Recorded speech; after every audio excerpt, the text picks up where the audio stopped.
Vidyakulam tutorial Jamua में आपका स्वागत है। आज हम लोग क्लास 11th का बुक्स बाय RS अग्रवाल से कॉन्सेप्ट देखेंगे कुछ। इसके पहले हम लोग क्वेश्चन नंबर 23 तक सॉल्व कर चुके थे। 24 सॉल्व करने से पहले एक कॉन्सेप्ट, छोटी सी कॉन्सेप्ट है जिससे हम लोग आगे की प्रॉब्लम को आसानी से बना सकते हैं। तो देखिए कह रहा है क्या कॉन्सेप्ट है कि कोई भी अगर अर्थमेटिक प्रोग्रेशन 3 नंबर का या 4 नंबर का या तो फिर 5 नंबर का, इस प्रकार किसी भी अर्थमेटिक प्रोग्रेशन को जब हम लोग निकालेंगे तो एक जनरल कैसे हम लोग लिख सकते हैं। तो इसके लिए पहला है कि अगर 3 नंबर का पूछा जाए तो इसलिए लिखेंगे 3 numbers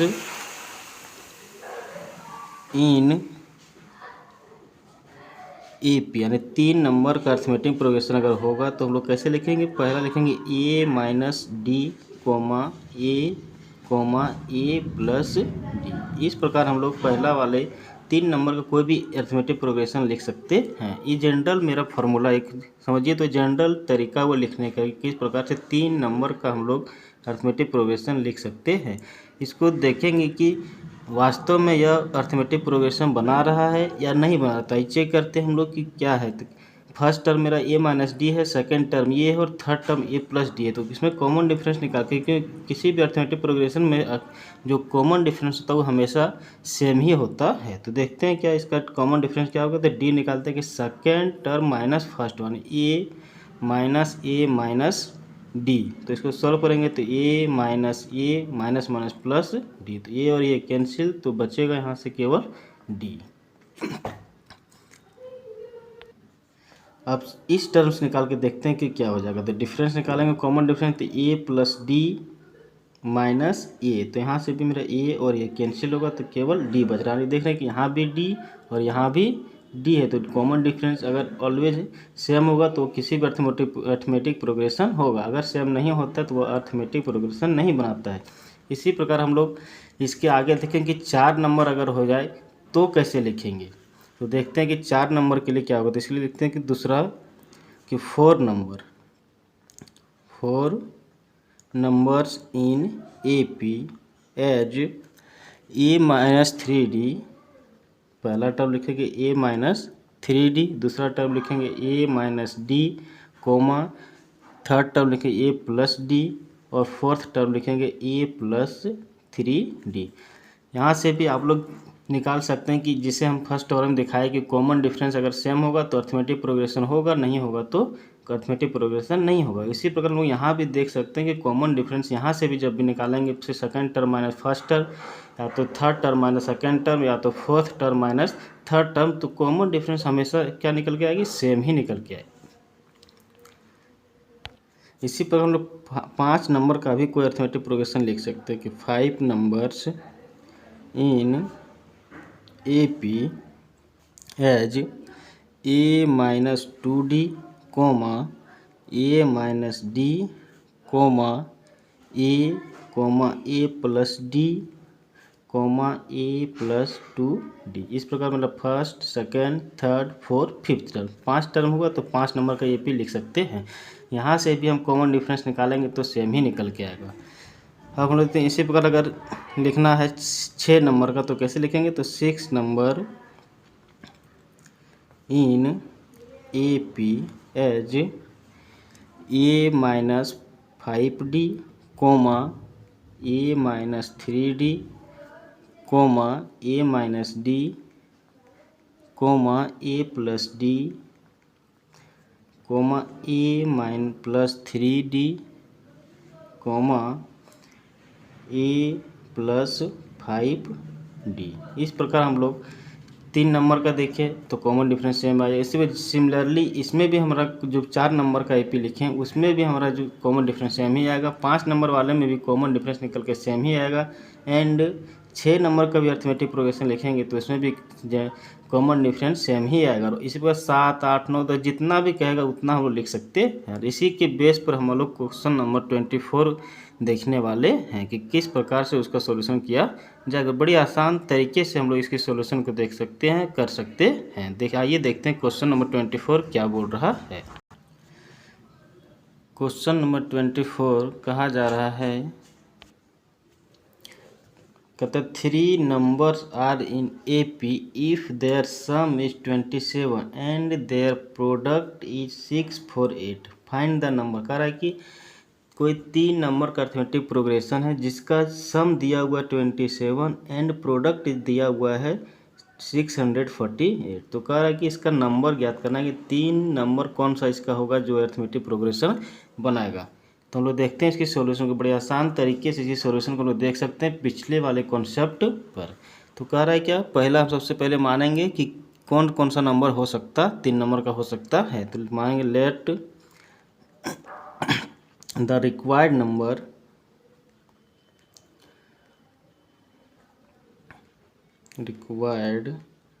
numbers be A minus D comma A and A plus D. ये हम लोग पिछला कॉन्सेप्ट में देख चुके थे कि 3 नंबर का अगर अर्थमेटिक प्रोग्रेशन होगा तो हम लोग किस प्रकार से लिखे थे हैं, और किस प्रकार प्रूफ करके दिखाए भी थे कि इसमें इस अर्थमेटिक प्रोग्रेशन जो लिखे हुए हैं इसमें से कॉमन डिफरेंस सेम ही हो रहा था। तो हम लोग आगे के सॉल्यूशन देखते हैं। सबसे पहले क्या किए, सबसे पहले हम 3 नंबर का अर्थमेटिक प्रोग्रेशन जनरल फॉर्म में मान लिए। क्या हो जाएगा, ए माइनस डी कोमा ए और ए प्लस डी। अब कह रहा है कि इसका सम दिया हुआ है कितना 27, तो लिख देते हैं क्या, सम यानी A minus D plus A plus D is equal to 7। ये दिया हुआ हमारे पास है। अब यहाँ से सॉल्व करेंगे तो क्या हो जाएगा मेरे पास, A minus D plus A plus D is equal to 27। यहाँ से d माइनस का d प्लस का कैंसिल हो जाएगा, तो मेरे पास यहाँ आएगा 1a और 1a यानी टोटल कितना 3a इज इक्वल टू 27। तो a इज इक्वल टू हो जाएगा 27/3। तो 3 1 के 3 3 9 27, यानी a की वैल्यू मेरे पास आएगा 9। a का मान कितना आ गया मेरे पास 9 आया। अब इसी से हम लोग निकाल लेंगे क्या, फिर से जो दिया गया सेकंड कंडीशन से ये का मान यहाँ से निकला, सेकंड कंडीशन से फिर हम इन लोग से डी का मान फाइंड करेंगे। सेकंड कंडीशन से क्या फाइंड करेंगे बच्चों, डी का फाइंड। अब ए का मान जब मेरे पास निकला तो इस पर हम कह सकते हैं क्या है कि 10 जो नंबर आया उसमें ए का मान रख देंगे, जो लोग माने थे रिक्वायर्ड नंबर जो माने गए थे उसमें से ए का वैल्यू पुट कर देंगे। लिखेंगे 10 द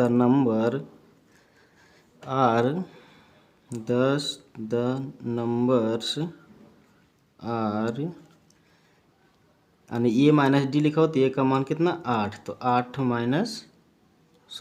9 था ए का वैल्यू, तो 9 minus D coma 9 and 9 plus D.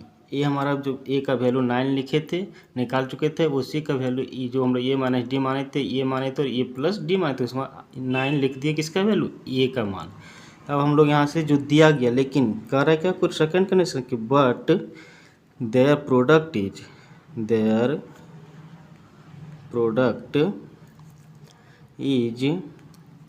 648। Product कितना है प्यारे बच्चों, 648 है।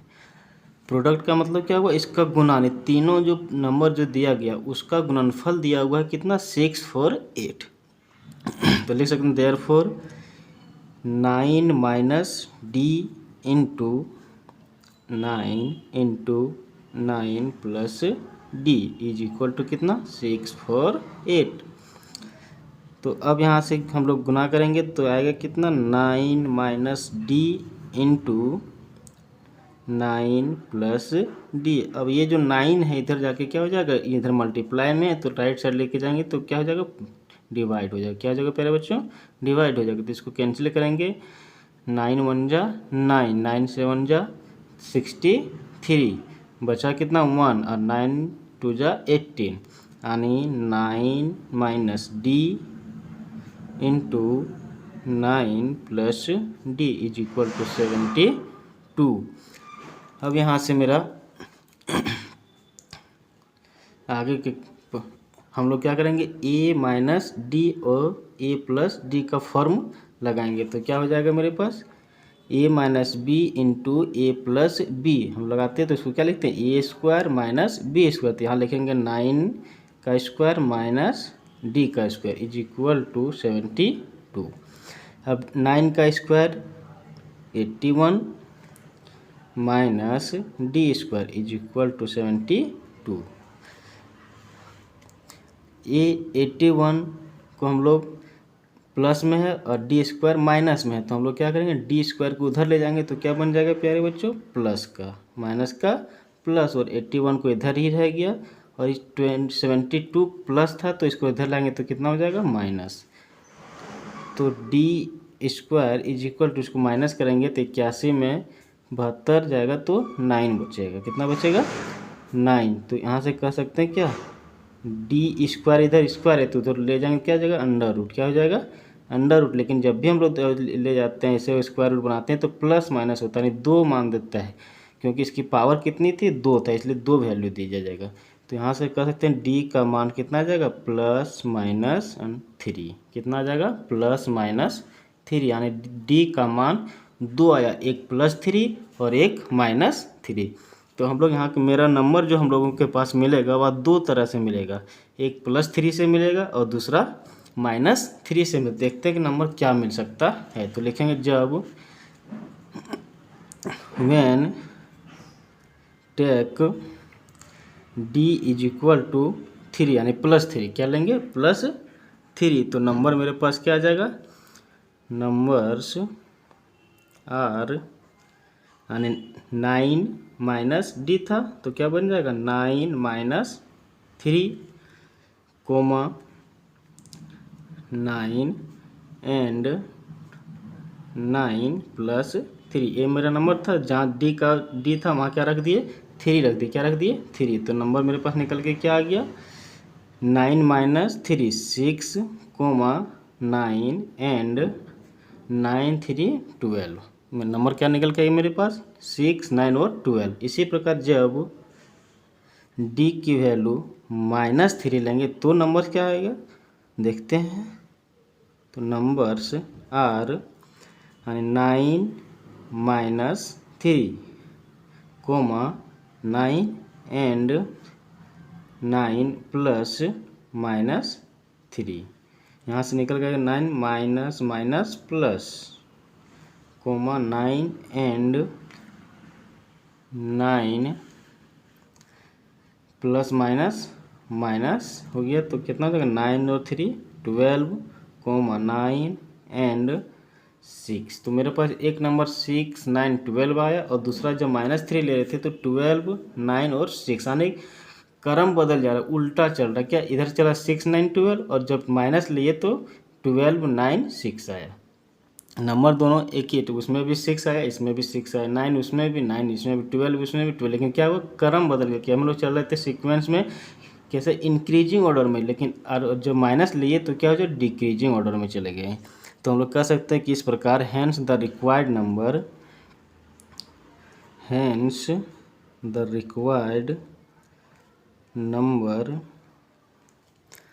आर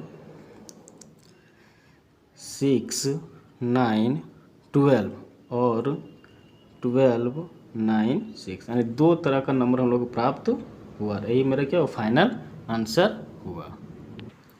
सिमिलरली हम लोग क्वेश्चन नंबर 25 देखेंगे, उसी प्रकार का है, केवल लिखने का तरीका बदल गया, बाकी निकालने का वही टर्म। इसमें नंबर निकालने बोला गया तो इसमें टर्म निकालने के लिए, तो टर्म मतलब वही कैसे होगा, जो फर्स्ट टर्म निकालते हैं, सेकंड टर्म, थर्ड टर्म क्या होगा, और उसमें first number, second number, third number बोला गया था।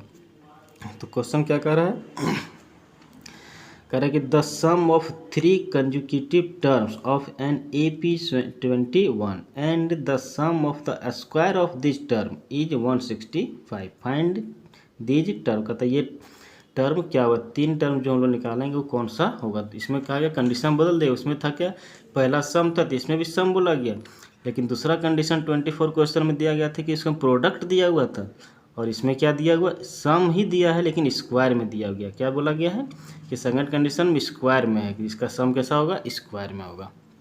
तो मानते हैं उसी प्रकार कि let the required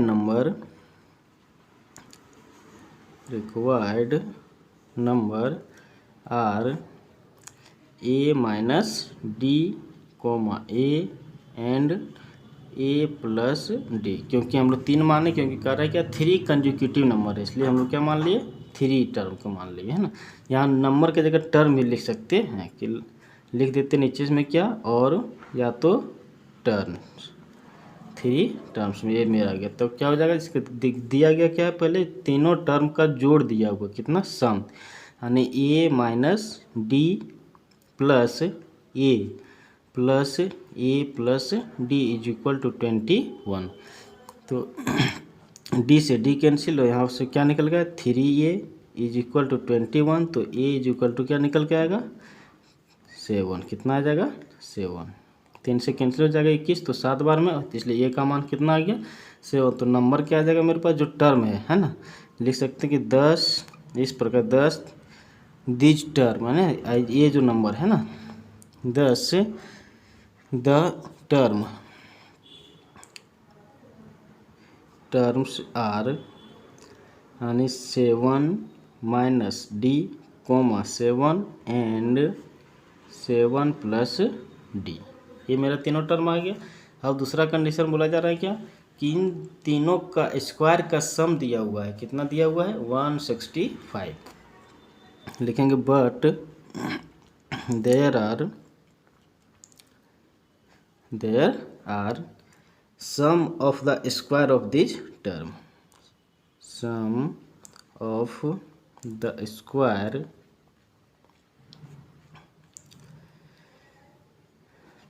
of these terms is 165। कितना दिया हुआ है, 165, यानी इसका जो नंबर मेरे पास उसी का स्क्वायर का सम दिया हुआ कितना, 160। तो इसको क्या हो जाएगा, 7 माइनस डी का whole square plus 7 square plus 7 plus D का whole square is equal to 165। हम लोग यहाँ स्क्वायर का सम लिखा थे कितना, 165 अकॉर्डिंग टू कंडीशन। अब इसको खोलेंगे, ये माइनस बी का होल स्क्वायर, तो 7 का square 49 plus D square minus 14d plus 7 का स्क्वायर 49 प्लस 7 का square 49 plus D square plus 14d is equal to 165। अब यहाँ से 14d प्लस का 14d माइनस का तो कैंसिल हो जाएगा, और डी स्क्वायर कितना हो जाएगा, यहाँ से 2d स्क्वायर, 49 49 49, तीनों को जो जोड़ेंगे तो 9 9 18 9 27 का 7 बचा 2, 4 4 8 4 12 और 2 14 is equal to 165। Imply that 2d square is equal to, इसको उधर ले जाएंगे तो माइनस का, यानी 165 minus 147। Imply that 2d square is equal to, इसको हटाएंगे 15 में 7 तो बचेगा 8, यहाँ 5 में 4 तो 1 1 में 1 0। तो imply that D square is equal to 18 divide by 2, 2 9 जा 18, तो D square is equal to 9, तो D is equal to plus minus under root 9, तो डी इज इक्वल टू कितना हो जाएगा मेरे पास, प्लस माइनस 3। कितना हो जाएगा प्यारे बच्चों, प्लस माइनस 3, यानी 2 से काटे 9, D square is equal to 9, तो डी स्क्वायर थे जाके रूट होगा, लेकिन रूट होगा कितना, प्लस माइनस, क्योंकि 2 वैल्यू स्क्वायर है तो 2 value plus minus under root 9, उसका वर्गमूल 3 प्लस माइनस 3। अब इसी प्रकार हम लोग एक बार प्लस 3 को लेंगे, एक बार माइनस 3 को लेंगे, तो हम लोग टर्म को देखते हैं क्या होगा। When D is equal to 3 then terms are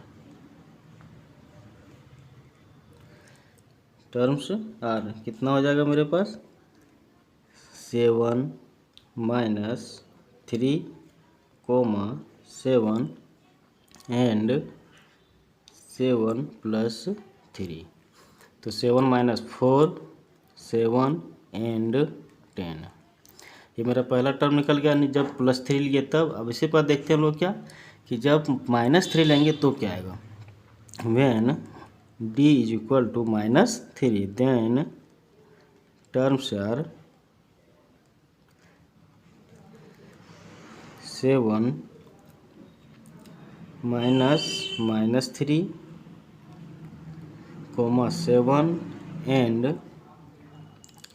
7 plus -3। तो यहाँ से आ जाएगा 7 माइनस प्लस 7 + 3 7 एंड 7 ± -3।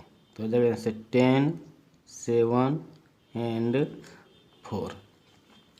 हम लोग दोनों टर्म रख के देख लें कि +3 रखेंगे तो क्या टर्म आएगा और -3 रखेंगे तो क्या टर्म आएगा। तो हम लोग क्या निकल के 4 7 10 जब d का मान 3 लिए तब, और जब d का मान -3 लिए तो निकला क्या 10 7 एंड 4। अब हम लोग लिख देंगे क्या, हैंस कंक्लूजन क्या प्राप्त हुआ हम लोग को, हैंस द रिक्वायर्ड टर्म्स यानी 3 कंसेक्यूटिव टर्म्स आर 4 7 10 एंड या तो और 4 10 7 4।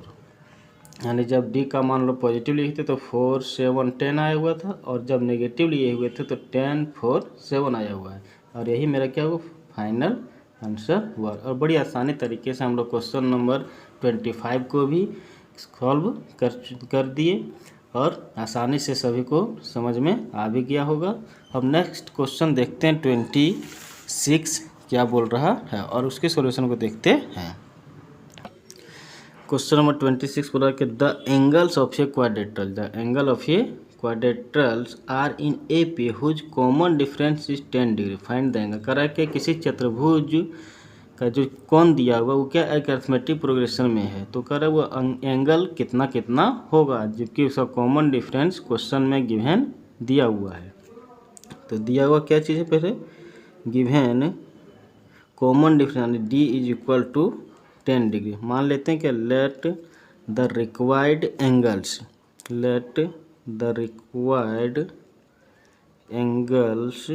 ऑफ ए क्वाड्रिलेटरल, क्वाड्रिलेटरल का मतलब चतुर्भुज, क्वाड्रिलेटरल बी, पहला टर्म मेरा 8 डिग्री और दूसरा टर्म को लिखने के लिए क्या चाहते थे हम लोग, कॉमन डिफरेंस को जोड़ते थे। क्या जोड़ते थे, कॉमन डिफरेंस में। तो पहले भी देख चुके कि पहला टर्म लिखते थे, सेकंड टर्म लिखने के लिए कॉमन डिफरेंस को ऐड करते थे, फिर सेकंड टर्म में था, फिर सेकंड टर्म में कॉमन डिफरेंस को जब ऐड करते थे तो तीसरा टर्म प्राप्त होता था। इसी प्रकार हम लोग क्या करेंगे, इसी ए डिग्री पहला है तो दूसरा क्या हो जाएगा ए प्लस डी, लेकिन डी का मान कितना 10, तो लिख सकते हैं क्या ए प्लस 10 डिग्री। फिर इसके बाद का एंगल कितना हो जाएगा ए प्लस 2d, यानी पहला टर्म में डी एच के, तीसरा टर्म क्या लिखते थे ए प्लस 2d, तो डी का मान कितना 10, तो 2 × 10 कितना 20 डिग्री हो जाएगा। इसी प्रकार चौथा कितना हो जाएगा एंगल ए प्लस, यानी फोर्थ टर्म निकाल रहे हैं, फोर्थ टर्म के लिए क्या लिखते थे ए प्लस 3d, तो 3 × 10 30 डिग्री। चारों में एंगल निकल के first angle, second angle, third angle and fourth angle. और हम लोग जानते हैं क्या है कि किसी भी चतुर्भुज के चारों कोनों का जोड़ कितना होता है प्यारे बच्चों, 360 डिग्री होता है। तो लिख देंगे then sum of angles of a quadrilateral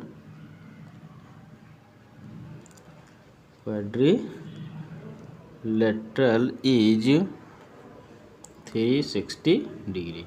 तो पहला एंगल कितना है मेरे पास ए डिग्री, दूसरा कितना है ए प्लस 10 डिग्री, तो इसको कितना लिख सकते हैं हम लोग ए प्लस 10 डिग्री। इसके बाद कितना A plus 20 degree plus A plus 30 degree is equal to 360। तो हम लोग लिख सकते हैं कितना ए डिग्री प्लस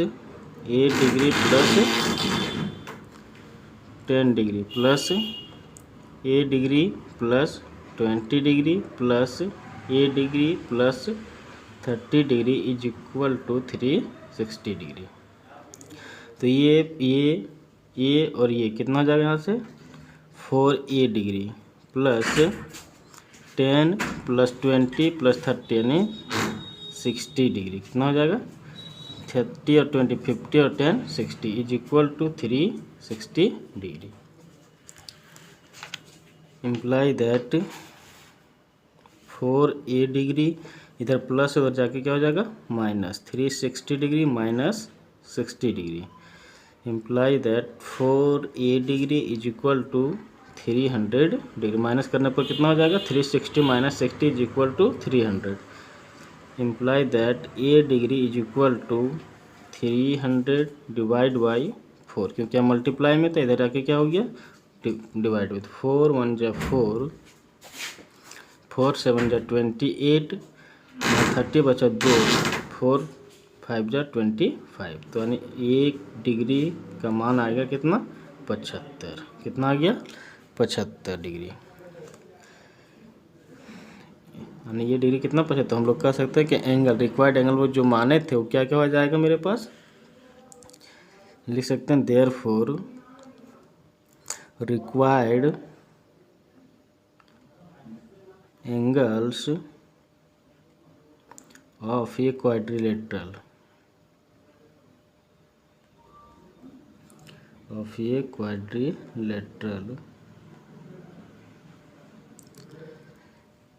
इज, पहला कितना 75 डिग्री और दूसरा माने थे a प्लस 10 डिग्री, तो इसमें ऐड हो जाएगा कितना हो जाएगा 85 डिग्री। तीसरा माने थे a प्लस 20, तो हो जाएगा कितना 95 डिग्री। एंड चौथा हो जाएगा 105 डिग्री। और इस प्रकार से हम लोग चारों एंगल पता चल गया। बड़े आसानी तरीके से हम लोग जो पहले क्लास में हम लोग पढ़ चुके थे उसी का कॉन्सेप्ट यूज किए, क्योंकि हम पहले पढ़ चुके थे कि किसी भी चतुर्भुज के चारों कोनों का जोड़ 360 डिग्री होता है। उसी का प्रयोग किए और हम लोग जो नंबर माने थे कि शुरू में जो देखे कि अर्थमेटिक प्रोग्रेशन की टर्म को कैसे लिखते हैं, कि किसी भी अर्थमेटिक प्रोग्रेशन लिखने के लिए क्या होता है पहला टर्म दूसरा टर्म को जो लिखते हैं तो पहला टर्म में कॉमन डिफरेंस को जोड़ते हैं तो दूसरा टर्म प्राप्त होता है। तीसरा टर्म लिखने के लिए जब पहला टर्म में या तो दूसरे टर्म में अगर कॉमन डिफरेंस को जोड़ेंगे तो हम लोग को तीसरा टर्म प्राप्त होता है। ये प्लस डी मेरा दूसरा टर्म है, तो अगर तीसरा टर्म लिखना है तो ये प्लस डी करना होगा, तो डी और डी कितना हो जाएगा 2d हो जाएगा, तो ए प्लस 2d। और वैसे जनरल फार्मूला से भी हम लोग वही निकालते हैं कि थर्ड टर्म निकालने के लिए क्या निकालते हैं a plus 3 minus 1 into D, तो 3 माइनस 1 2, और वही हम लोग वहाँ भी पहुँचते हैं। इस प्रकार हम लोग यहाँ से बड़ी आसानी तरीके से क्वेश्चन नंबर 26 भी सॉल्व कर दिए। आशा है कि आप लोग को बहुत अच्छे तरीके से समझ में आ भी गया होगा और आगे की तरह हम लोग इसी प्रकार आगे के क्वेश्चन को भी सॉल्व आउट करेंगे। Thank you.